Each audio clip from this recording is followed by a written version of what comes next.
Então, Romanos 1, capítulo 20, diz assim: porque os atributos invisíveis de Deus, assim o seu eterno poder, como também a sua própria divindade, claramente se reconhecem desde o princípio do mundo, sendo percebidos por meio das coisas que foram criadas. Até aqui. É que nós podemos perceber quem é Deus através das coisas que Ele criou.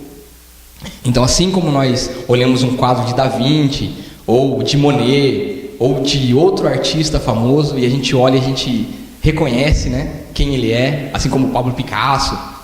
Então você pode ver a arte que Deus criou no mundo. E daí você percebe quem é o artista por trás dessa arte toda. Mas por que eu estou falando sobre esse artista e essa arte? É porque nós somos imagem e semelhança de Deus. E conhecer a Deus nos leva a um autoconhecimento de nós mesmos e vice-versa. Então você pode conhecer claramente quem é Deus a partir das coisas que foram criadas. E você foi criado por Deus, a natureza foi criada por Deus. Então quando você olha para tudo isso, você consegue entender quem é Deus. Então, hoje nós vamos falar sobre autoconhecimento. O que é autoconhecimento? Então, é conhecimento de si próprio, das suas características, qualidades, imperfeições e sentimentos, que caracterizam o indivíduo por si próprio. É um conhecimento de você mesmo. Então, dos seus sentimentos, das suas qualidades, das suas imperfeições. Então, tudo isso é muito importante que a gente venha saber. É algo que parece realmente novo no cristianismo. Então, quando a gente fala a palavra autoconhecimento, automaticamente muitas pessoas vão lembrar de espiritismo, gnose. Por sinal, gnose vem da palavra gnosis, que quer dizer conhecimento. Então, é uma área, uma religião que diz que você entra lá e você vai se conhecer e conhecer a Deus. E daí você vai pensar assim, que de repente eu estou pregando uma coisa fora do espiritismo. Não, é o contrário. Eles que estão pregando algo que a gente deveria estar pregando aqui. Porque autoconhecimento está na Bíblia. Acabei de ler para vocês que conhecer a natureza, conhecer aquilo que foi criado, é conhecer a Deus. Então, isso não é filosofia, isso é Bíblia. Então, não confunda o que eu vou pregar aqui com filosofias lá, né? É filosofia não, é Bíblia. É o que está na Bíblia. A revelação de Deus através de nós. Porque o Espírito Santo habita em nós. Glória a Deus por isso, glória a Deus. Então, por que hoje se fala tanto em autoconhecimento? Então, de repente, você que tem uma idadezinha parecida com a minha, assim, você vai lembrar que não se falava isso há 10, 15 anos atrás, até um pouquinho mais, né? Não se falava muito em autoconhecimento. Mas hoje se fala muito sobre autoconhecimento. Por quê? Porque o mundo ele tem passado por uma crise de identidade. Ninguém sabe mais o que é, nem por que é e nem para que é. Então não sabe de nada. E essa crise de identidade então trouxe um problema muito grande e insatisfação nas pessoas. Por quê? Porque quando você não sabe quem você é, você quer ser outra pessoa. E você nunca está feliz na sua vida porque você quer ser outra pessoa. Então por que existe tanto roubo de identidade na internet hoje? Porque eu não quero a minha vida, eu quero ter outra vida, eu quero ter a vida do outro. Eu quero falar pelo outro, eu quero falar as coisas que o outro fala. Eu quero ser o outro, eu quero ser o pregador cover. Eu quero ser o outro, eu não quero ser eu mesmo, eu não quero ser aquilo que Deus criou para mim.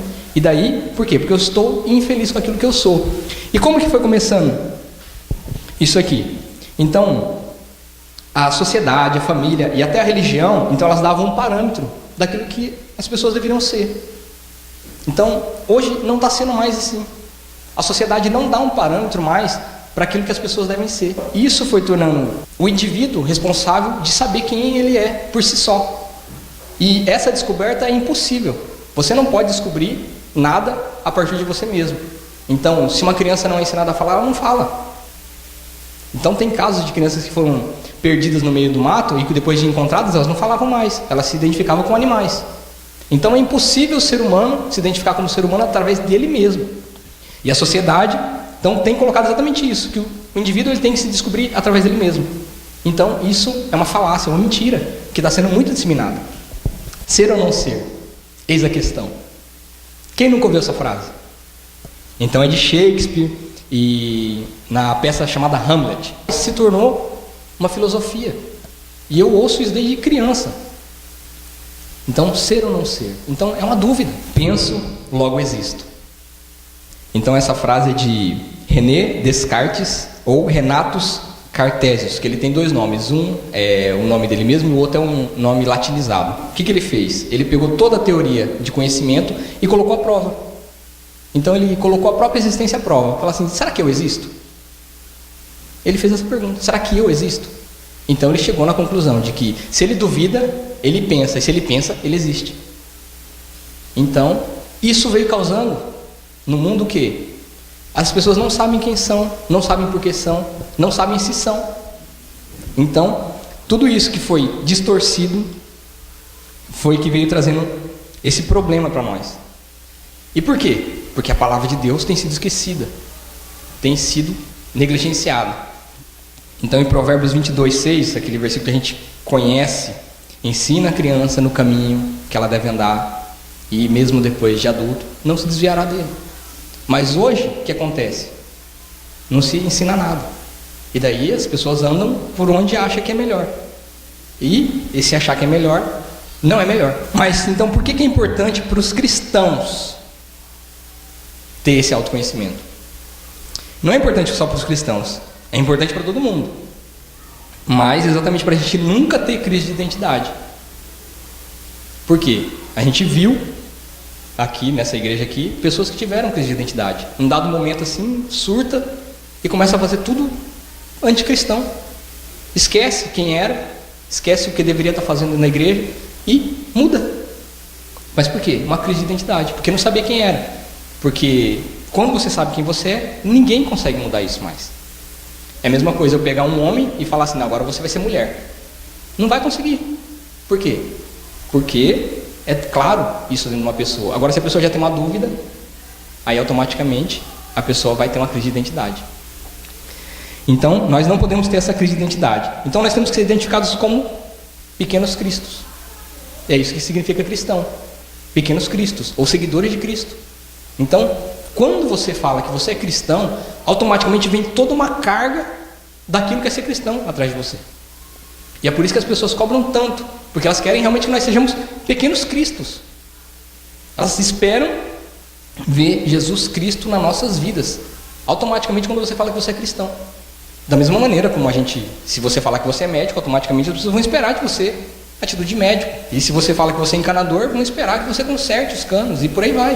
Então, se você fala que você é cristão, automaticamente as pessoas vão esperar que você seja bom, generoso, paciente, bondoso, benigno, né? Ajudador e por aí vai. Então, o que está acontecendo? Os cristãos eles estão deixando de ser cristãos, estão deixando de ser tudo isso. E daí as pessoas não identificam mais quem eles são. E as pessoas começam a ter crise de identidade. Por quê? Porque está na igreja e não sabe mais por que está na igreja. Pertence a essa igreja, mas está pensando na outra igreja e vice-versa. Está na outra igreja e está pensando nessa. Crise de identidade. Muitas coisas que foram pregadas aqui vão nos levar esse autoconhecimento. Então, por exemplo, nós temos que ter então consciência dos nossos pontos fortes e dos nossos pontos fracos, através disso, né? Por quê? Porque os nossos pontos fracos, eles minam a nossa autoestima. E o que nós temos pregado aqui? Sobre você ter autoestima, sobre você se amar, sobre você se conhecer, se entender. Então, se você não se conhece, automaticamente você não consegue se amar. Você não tem como se amar, porque a gente não ama uma coisa que a gente não conhece. A gente ama parcialmente. Então, quanto mais você conhece de alguém, né? Então, você tende a amar. Mas é necessário um conhecimento. Vamos falar do amor? É necessário o conhecimento para você amar. Então, quando a gente começa a namorar e tal, a gente não tem aquele conhecimento, a gente tem a paixão. Quando a gente começa a conhecer a pessoa dentro do casamento, aí você precisa de amor, porque só a paixão não segura o casamento. Então, através do conhecimento da pessoa que você vai ter que demonstrar o seu amor. Por quê? Porque agora você conhece todos os defeitos, que acorda com bafo mesmo, né? Que deixa lá as coisas jogadas no meio da casa, a toalha molhada na cama. Aí você tem que amar. Então, só o conhecimento traz isso. Então, nós temos que ter esse conhecimento de nós mesmos. Foi pregado aqui sobre moderação, sobre constância, que foi aquela pregação sobre o rali. Aí foi pregado aqui também sobre resistir ao diabo, você ter duas posturas. Você não achar que você é bipolar. Então, quando a gente está diante de Deus, realmente, a gente se prostra. Mas quando está diante do diabo, não. Então, é um autoconhecimento, você saber isso. E daí, olha, ser livre das coisas que te aprisionam também. A gente foi pregado aqui, síndrome de Estocolmo. Então, não posso pregar tudo de novo. Então, se você não está lembrando, volte, procure. Tem lá os vídeos. É importante. Por quê? Porque vai te mostrando quem você é. A palavra de Deus é como uma espada afiada de dois gumes. Ela entra, ela penetra, até fazer a divisão da alma e do espírito. Ela é apta para discernir os pensamentos do coração. Então, o que quer dizer? O que eu estou querendo dizer com isso? É que a palavra de Deus, ela vai entrando em você, cada pregação dessa vai entrando em você e vai mudando o seu caráter, vai mostrando onde você está certo e onde você está errado. Vai dividindo aquilo que é espiritual daquilo que é carnal. A palavra de Deus faz isso. Então é por isso que é importante. Então, tudo isso tem sido pregado aqui para que você vá entendendo quem você é. Então, como nós podemos chegar então ao autoconhecimento dentro do cristianismo, né? Sem ter que procurar essas fontes externas aí, sobre palestras estranhas à palavra de Deus. Então, outra pregação que teve aqui, sobre suportar a verdade. Então, a primeira coisa, você tem que conhecer a verdade, porque a verdade te liberta, e suportar a verdade. E qual verdade é essa? A verdade é que muitas vezes nós pecamos, nós erramos, nós somos maus. Você tem que entender isso, você tem que entrar em você, você tem que suportar isso. Quando Deus te falar, você é um povo de dura cerviz, você tem que suportar, e aí mudar. Agora, se você não suporta a repreensão, você foge. Quantas pessoas a gente não viu aqui fugir da repreensão? Falar, não, tá pegando muito pesado, né? A pregação é muito dura, e daí vai embora, porque não aceita a repreensão, não aceita ouvir a verdade. E muitas vezes a verdade, que nem eu disse, era culpa, porque nem era específico para a pessoa se sente acusada e vai embora. Então, tudo isso foi pregado aqui, e glória a Deus, tem sido revelado para quê? Tem um motivo, glória a Deus por isso. Então você precisa realmente, então, suportar a verdade, é conhecer e suportar a verdade. Aí aprender com o seu passado. Então, aprender com o seu passado. E ser curado de todas as palavras de maldição, ser curado de toda a culpa, de todos os pecados que você fez no passado, perdoar as pessoas que te fizeram mal. Tudo isso tem sido pregado aqui. Glória a Deus por isso. Eu dou glória a Deus. Tudo isso tem sido pregado aqui. Por quê? Porque o versículo que a gente usou aqui, olha, todas as coisas cooperam juntamente para o bem daqueles que amam a Deus. Todas as coisas boas e as coisas ruins que aconteceram na sua vida até hoje vão cooperar para o seu bem. Vão cooperar de alguma maneira para o seu bem. Porque Deus é esse Deus que faz maravilha na nossa vida. Ele que nos deixa maravilhados, nos deixa surpresos. Glória a Deus. Então, todos esses males que muitas vezes vieram, né? Então, é a receita do bolo. E o bolo vai ser feito agora. Então, glória a Deus. Então, nós temos que nos amar, amar o próximo. E, para chegar ao autoconhecimento, então, nós temos que rever as tradições. Temos que rever exatamente como nós somos criados e como nós somos educados. Por quê? Porque só assim você vai saber por que você pensa o que você pensa, por que você sente o que você sente e por que você faz o que você faz hoje, como adulto. O que foi feito com você quando você era criança e que te leva a ter essas atitudes hoje. Porque isso te moldou, isso te formou. Então, se você aprendeu a falar, é porque te ensinaram a falar. Se você estivesse na floresta, ninguém teria te ensinado a falar e você não falaria hoje. Você teria que começar a aprender. Então, nós temos que rever o passado. Não é minha intenção falar diretamente sobre educação de filhos aqui, mas fica também esse conselho. Então, olha só, nós temos que ver como era a educação dos filhos no passado. Então, como que era? Então, eles eram educados para ser uma pessoa de bem. Então, o homem seria um pai de família, um trabalhador honesto. A mulher seria o quê? Uma mãe de família, né, dedicada ao lar, fiel ao marido e submissa. Era isso que era feito até uns anos atrás. Era isso que esperava de uma pessoa, de um homem e de uma mulher. Então, que fosse uma pessoa de bem. Esse seria o rótulo. Então, eu acredito que você já até ouviu isso. Quando era um pouco mais novo, tipo assim, que nós teríamos que ser pessoas de bem. Ah, tal pessoa é uma pessoa de bem. Mas o que vem por trás da pessoa de bem? O que quer dizer isso? Então, seria mais ou menos isso que eu acabei de dizer. Um pai de família, trabalhador, honesto, uma mãe de família, né, dedicada ao lar, fiel, submissa, era isso que se esperava. Como que era então a educação no passado? Os pais escolhiam a profissão, escolhiam muitas vezes com quem ia casar, escolhiam a religião que ia seguir, escolhiam o que ia comer, que hora ia dormir, onde ia brincar, com quem ia brincar, com que ia brincar e até o time de futebol. As crianças, elas ajudavam nas tarefas domésticas. Então, principalmente, quem morava mais no interior, né? Então tinha aquela questão do sítio e tal, ajudava o pai na roça. E não tinha idade não, aguentou a enxada, tinha que ir para a roça. Então era assim, aprendi a lavar a louça, por exemplo, eu aprendi a lavar com 6 anos de idade. Com 9 eu sabia cozinhar arroz e feijão, usar panela de pressão e tudo. Então, o meu era do sistema bruto ainda, do antigo. Eu cheguei a pegar uma professora na 2ª série que ainda batia com a régua de pau e puxava a orelha e deixava de castigo no canto. Eu cheguei a pegar uma professora desse naipe assim. Então, Mas eu lembro que da segunda para a terceira série isso estava acabando. Eu peguei uma das últimas, ela estava para se aposentar. Eu peguei uma das últimas professoras dessa linha dura aí, que era feio o negócio. As crianças então, elas eram educadas a valorizar doce e brinquedo. Elas valorizavam doce, elas valorizavam brinquedo. Então, não era algo assim fácil de uma criança receber um doce de estranho. Por quê? Porque ela sabia que ela era muito valor. Então, quando ela via, o pai já falava assim, ó, não aceita doce de estranho. Então, ela não aceitava. Por quê? Porque ela sabia que era muita coisa. Hoje não, as crianças aceitam por quê? É qualquer coisa. Brinquedo não era que nem a gente vê jogado, não. Então, tudo isso era antigo.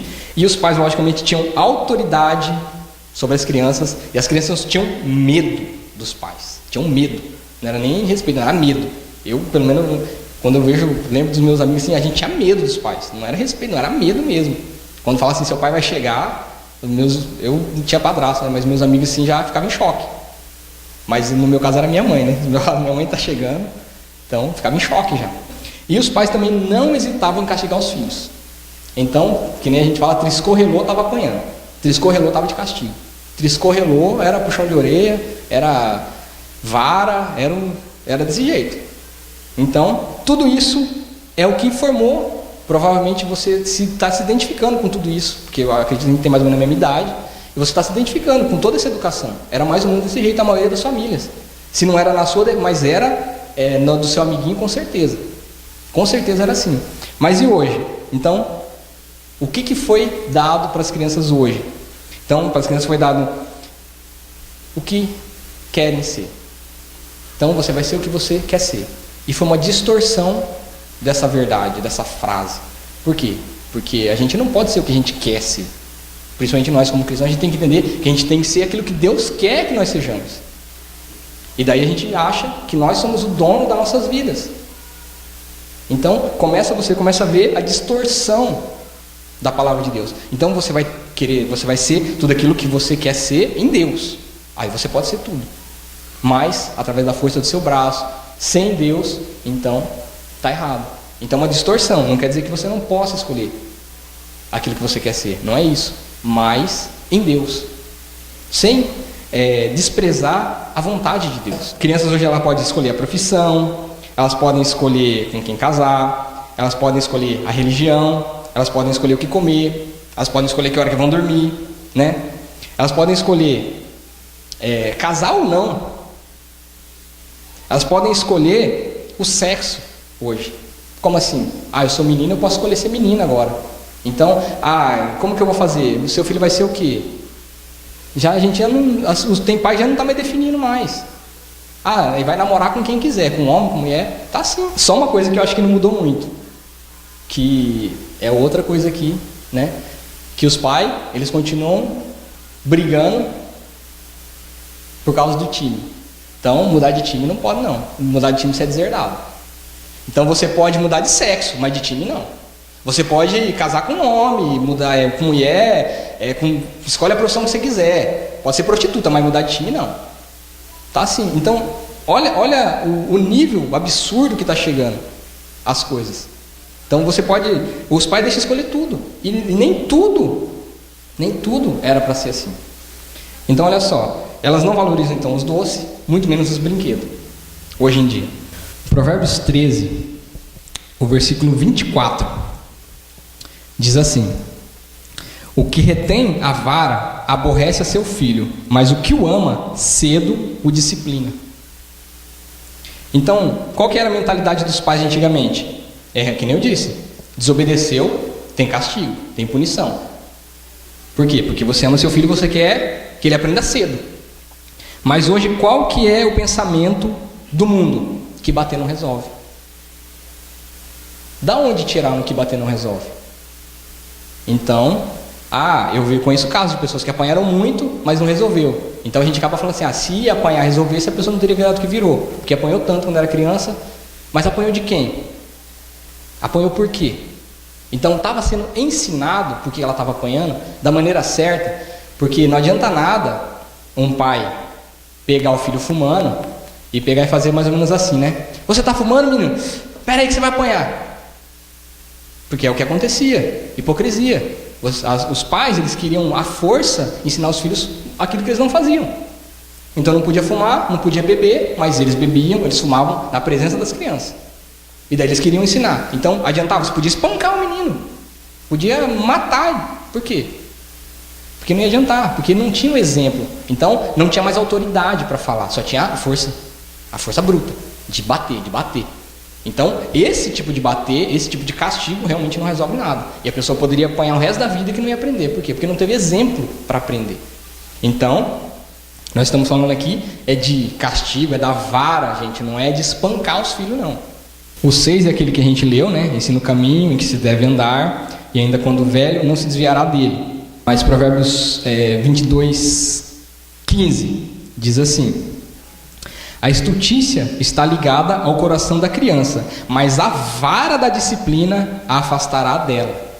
Então a teimosia está dentro do coração da criança, mas a vara da disciplina, gente, é da disciplina, não é a vara do espancamento, não é outra coisa não, é a vara da disciplina, tira isso do coração da criança.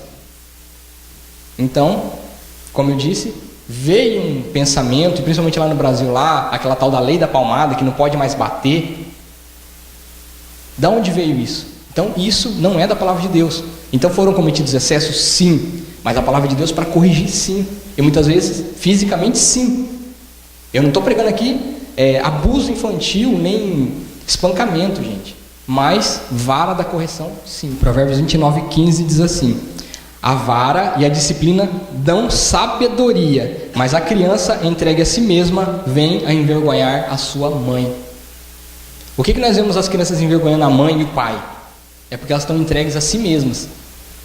À vontade, você vai ser aquilo que você quiser, você vai dormir a hora que você quiser, você vai comer se você quiser. Então, uma pergunta que faz: por que os pais perderam a autoridade sobre os filhos? Exatamente porque foi dada uma responsabilidade para os filhos que eles não têm maturidade para ter. Então, o pai e a mãe chegam para a criança e falam assim: o que vocês querem comer? Aí está no restaurante: onde vocês querem sentar? E você parece que está dando uma liberdade para os seus filhos e você acha que isso é bom. Isso não é bom. Por quê? Você está demonstrando fraqueza, você está demonstrando que você não sabe o que fazer. E as crianças, elas não têm maturidade para lidar com essas questões. Então, a criança muitas vezes ela não vai perceber que ela está com fome. E daí você pergunta: o que você quer comer? Lógico, ela vai querer comer porcaria. Lógico que entre um chocolate e uma fruta, ela vai escolher o chocolate. Ela não tem maturidade para essas respostas. E daí o que acontece? Com 2 anos você começa a perguntar isso, com 4 você já não consegue mais controlar a criança. Por quê? Porque ela sabe o que ela quer. Ela decidiu. Então ela não precisa de você. Ela não precisa do pai. Por quê? Porque ela decide se quer ou não. Então, esse erro que tem acontecido, que parece que é uma coisa boa, você perguntar para o seu filho, não. Quando nós éramos crianças, muitas vezes, quem tem uma condição melhor, né? Pouquinho melhor, não precisa ser muito não. Você estava brincando no quintal, e daí lá para umas 3 horas da tarde, sua mãe vinha e falava: vem comer, vem tomar café da tarde. Aí você pensava assim: olha, como que ela sabia que eu estava com fome? Olha que legal, vai ter um pãozinho quente agora. Hoje não, chega 3 horas da tarde, o que você quer comer?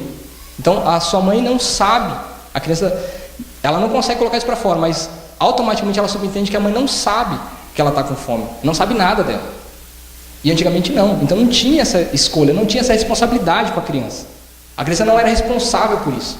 Então ela comia o que tinha e acabou. Ó, você vai comer isso aí. Não tinha 2, era isso. Então não é um autoritarismo. Então você vai dar liberdade para o seu filho conforme a maturidade que ele tem. Talvez com 8 anos, com 9 anos, aí sim você começa a perguntar.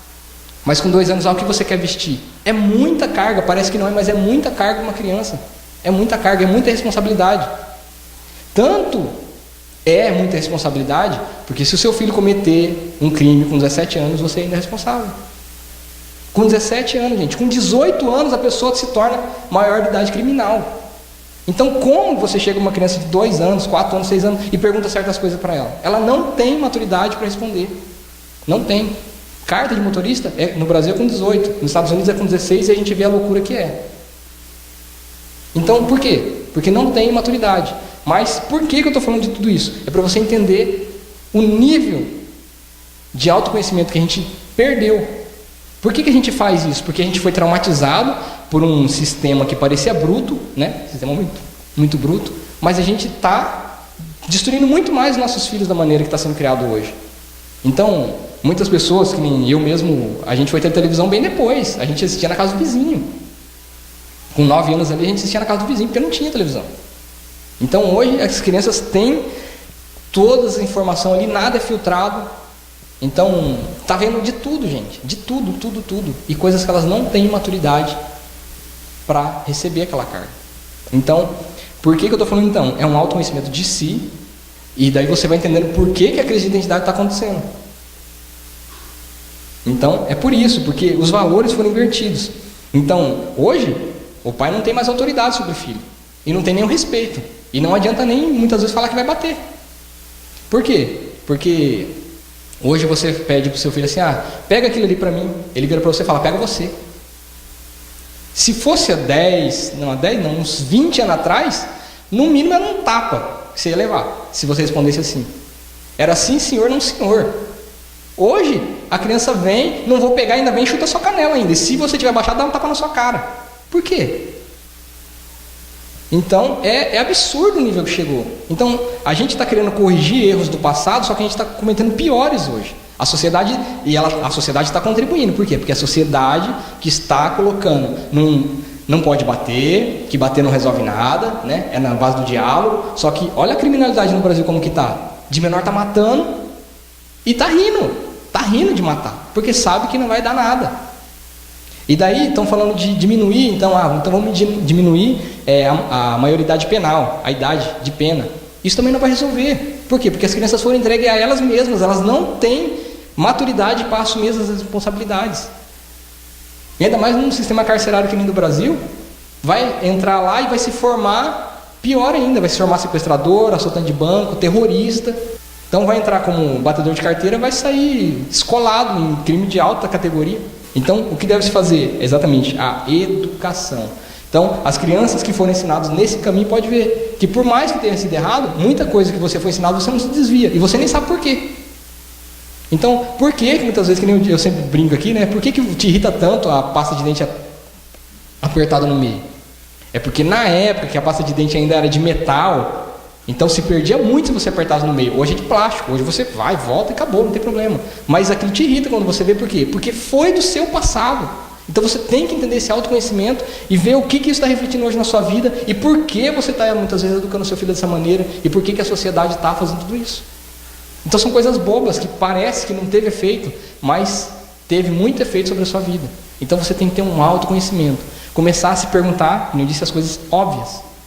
Por que é óbvio você ficar irritado com isso? Porque é um desperdício. Mas que desperdício?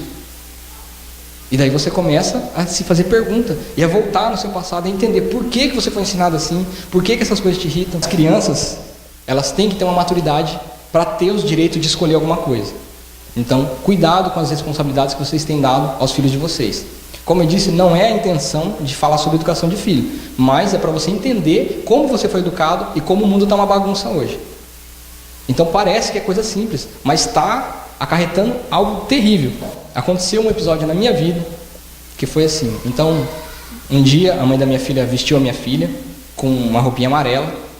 E a minha filha, quando ela nasceu, ela teve que ficar na incubadora. Então ela tinha anemia, ela ficou amarelinha, aquela coisa toda, né? E quando eu vi ela naquela roupa amarela, a frase que eu falei foi assim: eu não gostei dessa roupa porque ela tá com cara de doente. Anos depois, eu liguei no Brasil, estava conversando, e a mãe da minha filha disse assim: a Giovana não usa amarelo, porque você disse que ela fica com cara de doente. Foi uma frase. Mudou. De repente, amarelo ia ser a cor favorita dela. Mudou. Por causa de uma frase que eu falei. Por causa de uma coisa que eu vivi quando ela nasceu, que ela não sabia, eu passei e mudou um gosto dela, que ela poderia gostar de amarelo. E hoje, eu não sei se ela gosta, mas até os 6 anos lá, 7, ela não gostava de amarelo. Então, o que foi feito com você, que está refletindo na sua vida hoje e que está sendo passado para a próxima geração através dos seus filhos? E o autoconhecimento, que o conhecimento do seu passado vão fazer te entender por que foi esse pecado que você cometeu, por que é essa fraqueza que você tem. E aí sim, Você vai começar a entender quem você é e aí você vai poder conhecer quem Deus é. Por quê? Porque quando você começar a entender que você tem um problema, você vai saber que Deus é a resposta. Glória a Deus. Então, se você tem problema com finanças, você vai conhecer o Deus que prove todas as coisas. Se você tem problema com saúde, você vai conhecer o Deus que cura as doenças. Que a medicina não pode, Ele cura. E se você tem problema de relacionamento, você vai conhecer o Deus que restaura a família. Então, se você tem pecado, você vai conhecer o Deus que perdoa, que te limpa de toda injustiça. Mas você precisa se conhecer. E conhecimento de você mesmo vai levar ao conhecimento do Criador. Porque nós somos feitura dele. Glória a Deus. Nós nascemos de novo. Nós nascemos de novo em Cristo.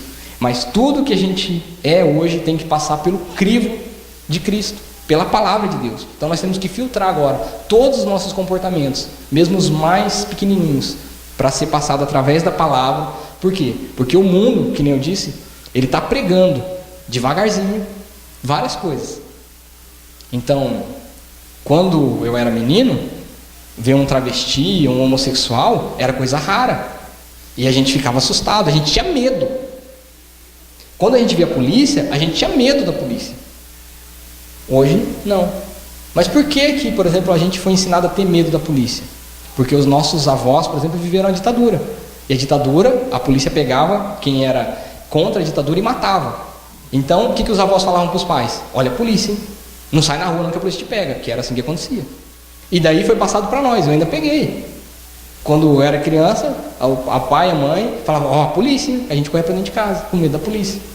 Mas a polícia não era para a gente ter medo. Então, foi algo que foi passado e chegou até em mim. O que foi repassado para você que está sendo repassado? Por que você tem esse comportamento? E muitas vezes é um comportamento ilógico. Então, refaça essa pergunta. Então, veja como você foi criado, reveja as tradições. Reveja as tradições.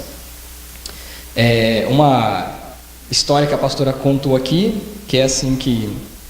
Então, a neta cortava a cabeça do peixe e uma boa parte da cauda, né?